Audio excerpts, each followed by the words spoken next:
Je rapporte les suivantes, 60 à 63, la 60 concernant l'extension du système de vidéoprotection et la demande de subvention auprès du FIPD.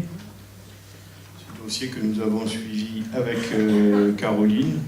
Donc il y a un certain nombre de points qui, suite à des rencontres qu'on a pu avoir avec la population ou des préconisations provenant de la police qui ont été mis en avant. Qui est pour... Ah, pardon, excusez-moi. Monsieur Fusone. On tenait juste au-delà de voter pour cette délibération, l'appuyer à 100%. Vous félicitez de la mise en place de ce dispositif-là et félicitez aussi, on sait puisque c'est devant les collèges, la volonté du conseil départemental via la présidente Martine Vassal de la mise en place et du dispositif de vidéoprotection qui s'étend sur les communes qui font partie du département. Nous ne pouvons qu'être pour le plus de vidéoprotection. Néanmoins, la vidéoprotection, pour être efficace, doit être accompagnée d'effectifs de police suffisamment sur le terrain pour pouvoir intervenir en temps réel. Vous avez supprimé les patrouilles de police entre 1h et 6h du matin. Si un délinquant commet un délit encagoulé, dans cette tranche horaire, il ne sera jamais inquiété, bien que filmé. C'est pour cela que nous demandons le doublement de la police municipale. Oui, le triplement. Mais... Je mets aux voix qui est pour, qui est contre, qui s'abstient. La 61. Tant que j'aurai plus de police municipale en proportion que dans les villes du Front National. La 61, je vous écoute. Oui, monsieur Amaro, vous avez demandé la parole. En proportion, peu importe ville de quelle partie, juste il faut bien comparer le nombre réel et le nombre sur le papier. Puisque sur la commune des Pennes-Mirabeau, le nombre réel n'est pas du tout en corrélation avec les villes de la même strate. Puisque je préviens juste que nous avons encore malheureusement 2 policiers municipaux qui vont quitter les effectifs de la commune suite à un ras-le-bol de la politique sécuritaire sur la commune des Pennes-Mirabeau. Alors, c'est pas vrai. Il y a 2 effectifs de police qui sont... C'est vrai. Voilà. Mais pour ce qui est du ras-le-bol, moi j'ai rencontré les 2 policiers que je connais bien par ailleurs. Chaque fois que quelqu'un quitte la ville des Pennes-Mirabeau ou arrive, je les reçois. Concernant celui qui va à Marignane, que je connais particulièrement bien, pour moi, c'est pas une tare d'un fonctionnaire de jouer la mobilité.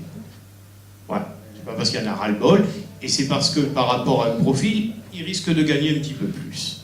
Premier point. Pour ce qui est de celui de Gignac, je vais vous dire, on lui a proposé... Alors, Gignac, je m'excuse de parler d'une ville voisine, mais il s'avère que j'étais un conseil de discipline concernant un certain nombre de policiers de la ville de Gignac. La police municipale de Gignac aujourd'hui, c'est une véritable catastrophe que le maire de Gignac a décidé de donner un grand coup de balai. Et comme il a besoin, entre autres, de créer une certaine brigade qui convient aux policiers dont vous parlez, M. Dupont, celui-ci a décidé de quitter Gignac, de quitter les Pennes-Mirabeau pour aller sur Gignac. Alors, ce dimanche, je l'ai rencontré sur le terrain parce qu'il y a eu un départ de feu à côté du cimetière de Belle-Père et il faisait partie, j'étais sur le terrain, et il faisait partie des policiers qui étaient là et qui ont fait un travail remarquable, aussi bien avec les sapeurs-pompiers que les marins-pompiers, que nos amis du CCFF. C'est pas une question de ras-le-bol. Alors, utiliser ça pour essayer de noircir le tableau en matière de personnel, je vais reprendre une de vos expressions, c'est méprisable. Alors, le contrat départemental pour la 61, vous avez la parole, vous vouliez la prendre? Modification du contrat départemental. Vous l'avez donné, c'était bon. C'était juste pour exprimer ce précédent. Très bien. Et sur le fait méprisant, on l'a vu devant le porche de la mairie, effectivement, c'est moi qui ai inventé la photo de tous les gens qui étaient en grève devant la mairie, vous avez raison. Donc c'est qu'il n'y a pas de mal-être. Pauvre. Alors attendez, là je ne vais pas répondre, il y avait un article dans le journal, le mal-être, c'est que j'ai l'outrecuidance, tiens, pour employer des termes un peu pompeux, de vouloir que les employés municipaux fassent les 35 heures. Voilà. Alors, puisque vous parlez d'audit, Je ne vous ai pas attendu pour faire un audit, et vous savez, les meilleurs audits, c'est quand même ceux qu'on fait en interne. Ben, on s'est aperçu que depuis un certain nombre d'années, et j'ai pas honte de le dire, et c'est une plaie qui ne touche pas que la mairie des Pennes Mirabeau, les fonctionnaires territoriaux, bougez pas la jambe, vous buvez trop de café, monsieur. Les fonctionnaires territoriaux font pas les 35 heures. Ben, j'ai décidé que ça suffisait et qu'ils devaient faire les 35 heures. Les 1607 heures par an. Voilà pourquoi ils étaient en grève. Alors, j'estime que c'est pas bien vis-à-vis du privé. C'est pas bien vis-à-vis du privé parce que au moment où justement il y a une certaine loi, chacun en pense ce qu'il en veut, mais cette loi au Sénat a été durcie et le Sénat a décidé, disons-le clairement, de supprimer les 35 heures pour revenir aux 39 heures. Ça, j'en sais quelque chose, puisque j'étais avant-hier pour le vote. Donc voilà pourquoi les fonctionnaires étaient en grève à la mairie des Pennes Mirabeau. Alors, puisqu'on se dit les choses, il y avait combien de grévistes? Une soixantaine. On a 450 équivalents temps plein. Après ce mouvement, voilà, vous tombez très bien, je m'en explique très librement, puisqu'il y a la presse, j'espère qu'elle en fera écho. Ces gens étaient devant la mairie, effectivement, pour dire « nous ne voulons pas faire les 35 heures, on veut continuer comme avant ». J'aurais dit, vous savez, aujourd'hui, c'est assez gênant par rapport à la dénonciation qu'a pu en faire la Cour des comptes, et pas uniquement pour les Pennes Mirabeau, j'ai décidé de revenir à l'heure légale du travail. Et on a entamé, dans le cadre d'un comité technique paritaire, qui est l'instance qui s'occupe de ça, mais il y avait un article dans la presse d'avant-hier, une discussion là-dessus. Et, je peux le dire au sein du conseil municipal, puisque je l'ai dit au sein du CTP, il n'y a pas de secret, j'ai fait une proposition. Aujourd'hui, les gens travaillent, en principe, 35 heures, et ont 5 semaines de repos. On est d'accord ? Au Pennes Mirabeau, ils en avaient 6. J'ai proposé dans le cadre, non pas de 35 heures, mais de 36 heures et de récupération dans le cadre des fameuses RTT, de passer à 36 heures et qu'ils puissent ensuite reconstituer leur 6e semaine. La seule condition à ça, c'est qu'ils viennent travailler. Voilà. Alors, vous pouvez souffler sur le ras-le-bol des fonctionnaires territoriaux au Pennes Mirabeau, mais on verra le résultat, parce que la demande qui a été faite, c'est de ne pas prendre la décision au CTP tout de suite, ce que j'ai accepté. On verra à la rentrée. Je suis désolé, les fonctionnaires, il est normal qu'ils aient une durée de temps de travail qui corresponde à la loi. Et voilà pourquoi ils étaient en grève. Alors, vous savez, renseignez-vous bien quand même sur le pourquoi il y a des mouvements de grève. Mais vous savez, avant de parler... Oui, allez, reprenez la parole, vous aurez toujours le dernier mot. Allez-y, allez-y. Avant de parler, on travaille et on ne fait pas partie des élus qui viennent au sein de ce conseil municipal en n'ayant même pas lu les délibérations de ce conseil. On sait très bien pourquoi cette manifestation s'est faite. On le sait très bien. Mais j'appuierai quand même sur un point, c'est qu'il y a un mal-être au sein de cette mairie et au sein des employés municipaux. Après, sur toutes les raisons que vous avez évoquées, ce n'est pas pour rien que vous ne m'avez pas vu à cette manifestation. Maintenant, je le rejette. Vous êtes employés municipaux ? Non, mais maintenant, vous savez... Qu'est-ce que vous auriez fait à cette manifestation, franchement ? Ben, écoutez... Remarquez, il y avait des gens qui étaient extérieurs, c'était ça. Le rôle d'un élu, c'est de venir en général soutenir la population au sein de laquelle il fait partie quand il est d'accord sur la politique.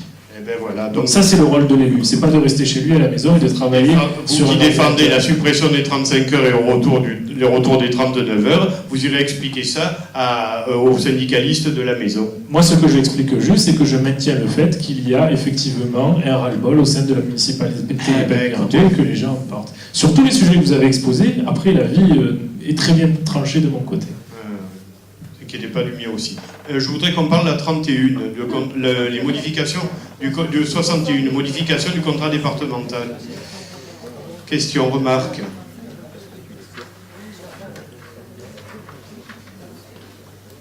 Vous l'avez pas lu ? Ben, lisez-le, hein, prenez le temps, on a toute la nuit. Bon, on a simplement décidé de faire quelques modifications, essentiellement dans le but de renforcer notre projet de la Gavotte au profit d'une école. Pour faire simple, aujourd'hui à la Gavotte, il y a 2 écoles qui ne sont pas sur le même site, comme c'est le cas dans les autres quartiers. la maternelle qui est située au sein du Saint-Georges, qu'on appelle d'ailleurs volontiers la maternelle du Saint-Georges, et l'école primaire de la Gavotte. Dans le travail que l'on a fait, mais vous avez participé, je crois, au jury, on a décidé de regrouper ces deux écoles. J'ai rencontré la présidente du conseil départemental et qui a accepté cette modification du contrat en fonction de ce projet. Donc je mets aux voix qui est pour, qui est contre, qui s'abstient. Prenez pas de risque vous à vous abstenir, c'est un bon projet pourtant. 62. En 62, ça relève de la même logique et toujours après la rencontre de Madame Vassal, qui a accepté parce que cela nous paraissait plus prioritaire et après en avoir rencontré les usagers, et je dirais le principal usager qui est Monsieur le curé, on a décidé de faire glisser les sommes qui étaient prévues pour la rénovation de l'église Saint-Blaise vers l'aménagement de la vieille route de la Gavotte. Ça nous a paru un choix plus pertinent, plus nécessaire. Oui. Voilà où nous a mené votre gestion catastrophique. Choisir entre une église symbole de notre identité et une route avec des aménagements qui serviront tous les jours. C'est vraiment déplorable. Allez, vous irez au paradis, vous inquiétez pas. Oui. Du coup, est-ce que le projet est quand même prévu à court terme, moyen terme, long terme? Donc très court terme. Très court terme, puisque les travaux commenceraient d'ici la fin de l'année. Non, mais je parle pour l'église Saint-Blaise. Alors, pour l'église Saint-Blaise, il y a plusieurs choses. Les fameuses études que M. Fusone dénonce tant, que l'on avait lancées en vue de ces travaux, nous ont permis de voir un certain nombre de choses. En particulier, sur le fait qu'en matière de structure, l'église n'était pas en danger. Alors c'est vrai qu'on aurait bien aimé avoir une église plus rénovée.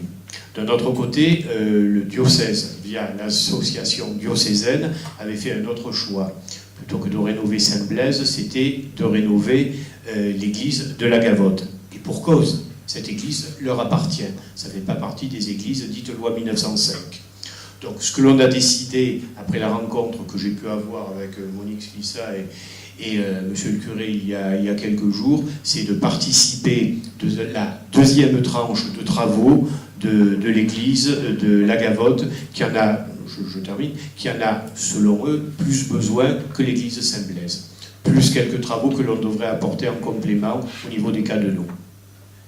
Du coup, est-ce qu'il ne serait pas possible, parce que ça se fait dans de très nombreuses communes, alors très petites, depuis des décennies, comme par exemple dans le village corse dont je suis originaire, où il y a eu une demande de financement auprès de la population, et ça se fait de plus en plus, maintenant même dans des villes un petit peu plus grandes, pour divers projets, que ce soit scolaires, catholiques ou autres. Est-ce qu'il ne serait pas possible de lancer une grande consultation sur les peines en demandant un financement de la population, et on peut imaginer que si on arrive à une participation à hauteur du budget estimé pour cette rénovation, qu'on le fasse. Je rappellerai juste qu'aux États-Unis, par exemple, c'est quelque chose qui fonctionne très bien, puisque les grandes écoles, les grands projets sont financés en général par la population, qui ont un plaisir après à avoir leur nom affiché sur le fait qu'ils ont participé à ce financement. Est-ce qu'on ne pourrait pas lancer un projet comme celui-là? C'est déjà fait. C'est déjà fait. Municipal? Ah non, pas municipal. Je vous rappelle que la loi de 1905 nous l'interdit.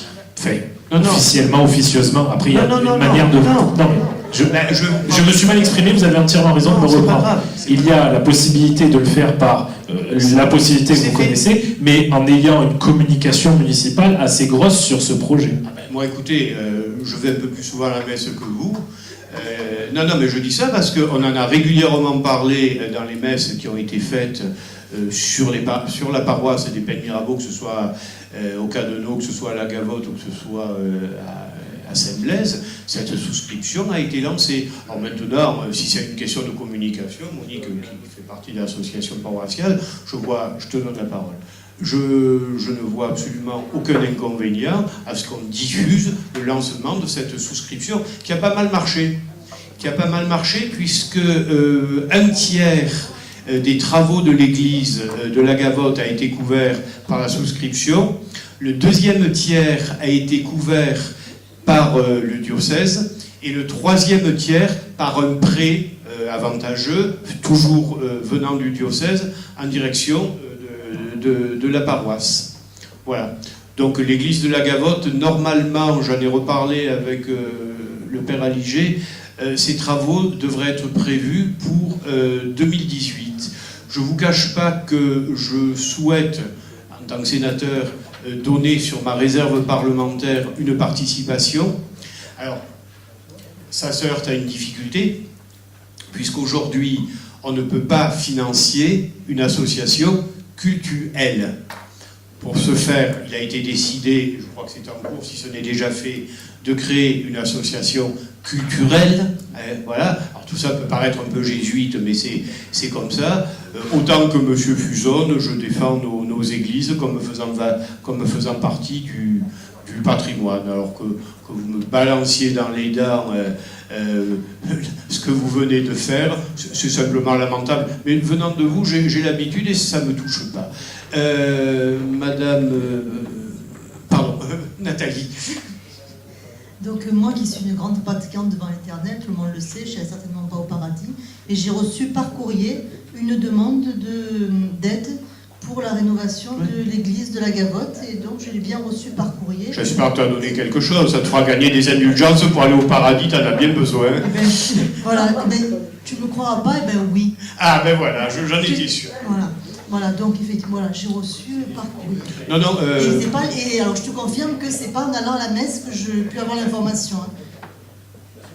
Non mais je pense qu'en 2018, on aura fini, et c'est bien, la rénovation de l'église de la Gavotte. Alors pour compléter la culture de M. Fusone, qui connaît si mal les peines Mirabeau, depuis que je suis élu, j'ai participé avec les Dames de la Providence, excusez-moi du peu, à l'acquisition d'un oratoire qui est dressé sur l'esplanade, non pas des mosquées mais des moulins. On a également refait le clocher de la petite chapelle de Notre-Dame d'Aide, qui est aujourd'hui en parfait état, qui ne se visite pas parce que pour des raisons qu'on peut imaginer, et qui est en parfait état. J'ai eu l'occasion de la revisiter pas plus tard que lundi dans le cadre d'une visite patrimoine avec le conseil régional. C'est les mêmes dames de la Providence qui nous ont offert, parce qu'elles nous l'ont offert, une cloche que nous avons inaugurée, c'était en 2008. Je crois que c'était en 2008. La cloche s'appelle Pimprenelle et on l'a remontée sur le clocher que l'on avait fait requalifier. Non, alors toute idée personnelle ou religieuse mise à part, je considère que les lieux de culte font partie de notre patrimoine et je l'ai toujours défendu. Voilà, donc pour la 62, je mets aux voix qui est pour, qui est contre, qui s'abstient, 3 abstentions.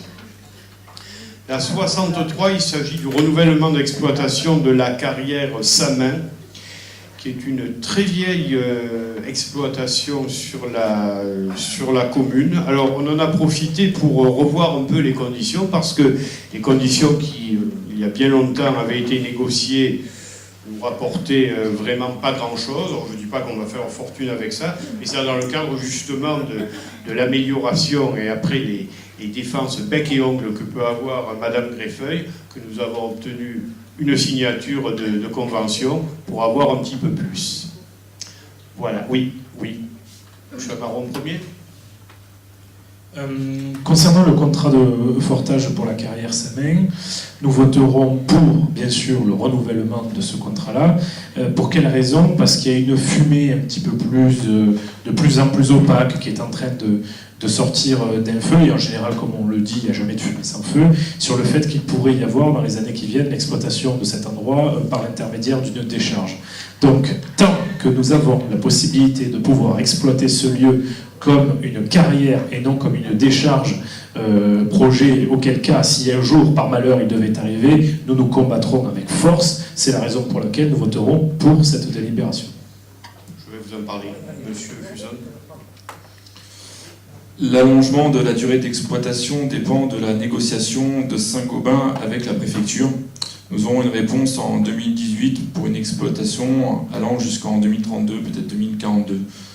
Nous allons suivre de très près ce dossier et nous serons extrêmement vigilants car nous ne voulons pas que la carrière soit transformée en décharge. Nous voterons bien entendu pour. Bon, alors, là, il s'agit de 2022 pour le moment.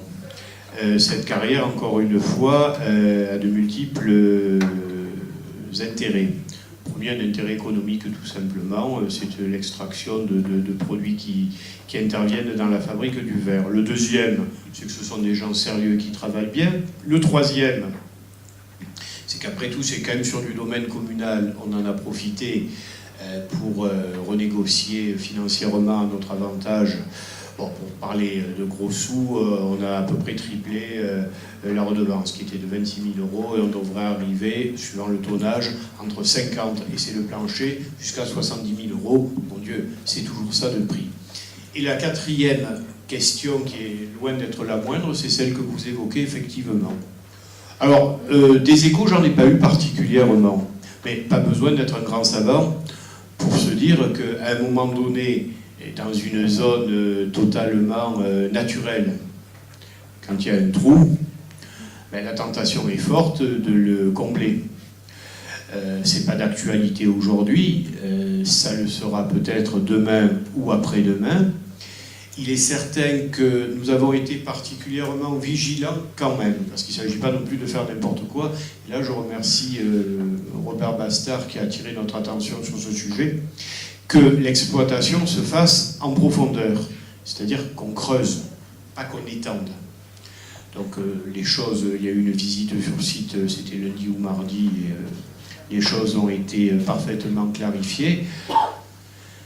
Après, compte tenu de l'évolution des modes d'exploitation en matière de déchets, on ne sait pas ce que sera demain ou après-demain, encore une fois. Tant qu'on a ça, franchement, on ne s'en porte pas plus mal. On est bien d'accord. Donc je mets aux voix qui est pour, qui est contre, qui s'abstient, adopté. L'ordre du jour est épuisé. Il y a une question